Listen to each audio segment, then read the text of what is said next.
नाज़रीन कराम, 10 अगस्त की सुबह को शामतिद कहते हैं। 14 अगस्त भी आने वाला है, आज़ादी का दिन। बहुत सी मुश्किलात, बहुत से मसाइल पाकिस्तान जिनसे दो चार है वो हमारे सामने हैं।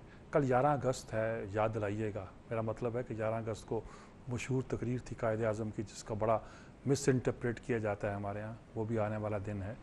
बहरहाल आज़ादी की खुशियाँ जो हैं वो मनाने की तैयारियाँ हम कर रहे हैं। किन हालात में कर रहे हैं अभी तज़किरा करते हैं वक्फे के बाद।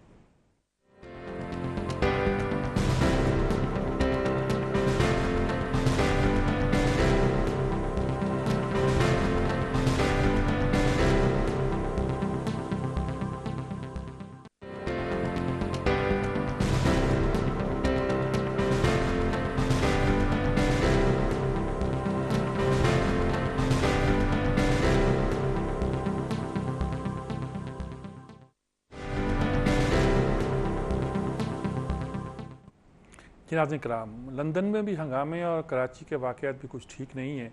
कल कौमी असम्बली में खासा शोर पड़ा, खासा गुलगुपारा हुआ कि कहा जा सकता है, और सख्त बातें हुई। ऐसी बातें भी हुई जिसमें वज़ीर-ए-आज़म से इस्तीफ़ा देने की बात की गई, और इन मुतालबा करने वालों में दो मेंबरान असम्बली ऐसे भी थे जिनका ताल्लुक़ हुक्मरान जमात से था, और ग़ालिबन पाकिस्तान की खबर है कि जिन्होंने ये बात कही कि यूसुफ रज़ाक गिलानी को इस्तीफ़ा दे देना चाहिए। इसके अलावा सख्त बातें जो हैं वो कुछ बाज़ लोगों ने वज़ीर-ए-आज़म इस्तीफ़े की बात की, बाद ने रहमान मलिक के बात की, और यही कहा कि कराची में दानिस्ता हुकूमत हालात ख़राब कर रही है। नबील गबोल पहली बार बोले जी बहुत अरसे के बाद। उनको डांट डपट होती रहती है। वो लियारी के मसले पर एक आध बयान उन्होंने दिया था कि बुलाकर डांटा डपटा गया जरदारी साहब ने, बल्कि पिछले दिन तो ऐलान कर दिया कि जी अब बिलावल भुट्टो आ रहे हैं यहाँ का, तो एमएनए काम नहीं करता, वो यहाँ से इलेक्शन लड़ेंगे। जिस पर नबील गबोल ने ज़ाहिर है कि पार्टी मेंबर, उन्होंने कहा जो पार्टी फैसला करेगी मैं वही करूँगा, मुझे तो किसी बात पे एतराज़ नहीं है। लेकिन कल वो असेंबली में पहले बार बोले और कहा कि 500 घरों की निशानदेही कर सकता हूँ जहाँ असला मौजूद है। यानी कि इतना ओपन सीक्रेट है, खुला हुआ ये राज है कि हर एक को पता है कि असला कहाँ मौजूद है। हर एक को तो नहीं पता, अगर तो कम से कम ऐसे अहम लोगों को जैसे नबील गबोल है वो जानते हैं कि असला कहाँ है। अगर नबील गबोल जानते हैं, सिविलियन है, कि असला कहाँ है, तो पुलिस और फौज तो जानती होगी ना कि असला कहाँ है। हमारी इंटेलिजेंस एजेंसियाँ तो जानती होंगी कि असला कहाँ है। कहा जाता था कि पिछले दिनों पीपल्स पार्टी ने बड़ी संजीदगी के साथ वहाँ एक तरह की कार्रवाई करने का फैसला किया था, और इस एतमाद के साथ कि उनकी इंटेलिजेंस रिपोर्ट्स मौजूद हैं कि कहाँ कहाँ गढ़ हैं, कहाँ कहाँ अड्डे हैं और कहाँ कहाँ असला मौजूद है, इस ख्याल के साथ। लेकिन फिर वो सारी बात तो बदल जाती है और रास्ते ही और हो जाते हैं। असेंबली में, कौमी असम्बली से ANP ने खासा एहतजाज किया है, और पहली बार वो खुलकर इस एहतजाज में शामिल हुए हैं। शाहिद सईद साहब का तो आज एक तज़किरा फ़ान सदीकी साहब ने एक कालम में उनका फ़ोन का किया है कि भाई मेरे तो 1 लाख पता नहीं 32,000 रुपये ख़र्च हो गए, और घर पे मैंने खाना बुलाया था, मुझसे गलती होगी, मुझे नहीं पता था कि ये फिर सुलह कर लेंगे, मेरा ये ख्याल था कि अब तो लड़ाई हो गई है। और उसके बाद बहरहाल वो उस मज़ामिन के सिलसिले में उनका तज़किरा आएगा। लेकिन ये सूरत हाल है कि खासी रिज़ल्ट क्या है जी, सिंध में अपना हाल क्या है। 20 दिनों में या 1 महीने में कहिए कि 3 बार तबादले हुए हैं। पहले तो सारे जितने DCO और पता नहीं EDO और पता नहीं DDO क्या क्या होते हैं, ये बलाएँ नई नई जो आई थी, उन सब को बदल कर डिप्टी कमिश्नर, कमिश्नर और असिस्टेंट कमिश्नर लगा दिए गए। अब वो अब बैठने भी नहीं पाए थे कि नया आर्डर आ गया। वो डिप्टी कमिश्नर को DCO बना दिया गया, कमिश्नर को पता नहीं, उनको भी किसी बड़े शहरों में DCO लगा दिया होगा या कुछ और कर दिया होगा, कमिश्नर को हटा दिया गया या कुछ कर दिया गया, असिस्टेंट कमिश्नर को EDO रेवेन्यू लगा दिया गया। पता चला कि ये जो हमारा नया स्ट्रक्चर है उसमें EDO तो कई हैं, EDO हेल्थ है, EDO एजुकेशन है, तो वो EDO जो रेवेन्यू होता है वो असल होता है, पैसा वैसा उसी के पास होता है, इसलिए जो अहम पोस्टें थी वो असिस्टेंट कमिश्नर की वो उनको दे दी गई। वहाँ फिर तबादलों का चक्कर, फिर वही एक तरह का। और मंजूर वसान साहब अमेरिका जो वहाँ के वज़ीर दाखिला हैं, अब जो वहाँ के अब जुल्फ़कार मिर्ज़ा हैं ये कह लीजिएगा, वो अमरीकी सफ़ीर से मिले हैं, और उन्होंने वहाँ के बाद कहा कि अमेरिका जो है ना कराची के हालात ठीक देखना चाहता है। थैंक यू वेरी मच जी। अमेरिका से हमें यही तवक्को है कि हमारे मुल्क में अमन व अमान चाहेगा, हमारे हालात ठीक देखना चाहेगा, और हमारी खैरियत खुदाबंद करीम से नेक मतलूब चाहेगा। मेरा ख्याल में वो नेक मतलूब ही हो रही है हमारी खैरियत, अल्लाह खैर ही करे जी। इसी के अलावा जी सर्च ऑपरेशन भी मुख्तलिफ जगहों पे किया गया, 10 लोग हलाक भी हुए। कल भी कोई नॉर्मल नहीं था कराची जी, ना कराची नॉर्मल है ना सिंध नॉर्मल है। और सिंध में तो ऐलान हो गया है जी कि जिस दिन ये पेश होगा बिल, शायद 13 अगस्त को होना है, उस 13 अगस्त को सिंध भर में जो पहिया जाम हड़ताल की जाएगी। सिंध के जो कौम परस्त हैं उनको भी नया खून मिला है, नई ताकत मिली है कि ये तो MQM के साथ मिलकर सिंध के साथ मसाइल पैदा कर रहे हैं और सिंधियों के लिए ख़ास तौर पर बहुत मुश्किलात का सामना है। सारे वो जो कौम परस्त हैं उनमें एक नई जान आई है, नया खून आया, नई क़ुव्वत आई है। वो मिल बैठ कर बहुत सी बातें भी कर रहे हैं, सोच भी रहे हैं, इक़दामात भी बना रहे हैं। सियासत एक और तरह से जो है ना सिंध में आगे बढ़ रही है। ये तो है जी कराची और सिंध के हालात।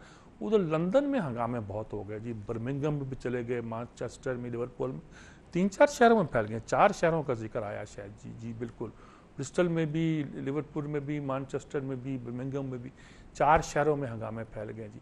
हंगामों की वजह क्या है, अब इसका तजिया हो रहा है तो जी कि एक बंदे को मार दिया पुलिस ने, लेकिन उसके बाद जो हंगामे निकले हैं तो अब तजिया हो रहा है ये लोग कौन है। 1929 के बाद पहले बेरोज़गार लोगों का जो इलाका है वहाँ ज़्यादा हो रहे हैं।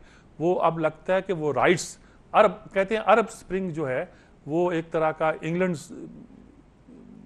समर, वहाँ तो गर्मियों का मौसम अच्छा होता है ना, वो आ गया है और वो है भी गर्मियों का मौसम। और वो लोग जो हैं अब ये देख रहे हैं कि तब्दीली यहाँ भी आनी चाहिए।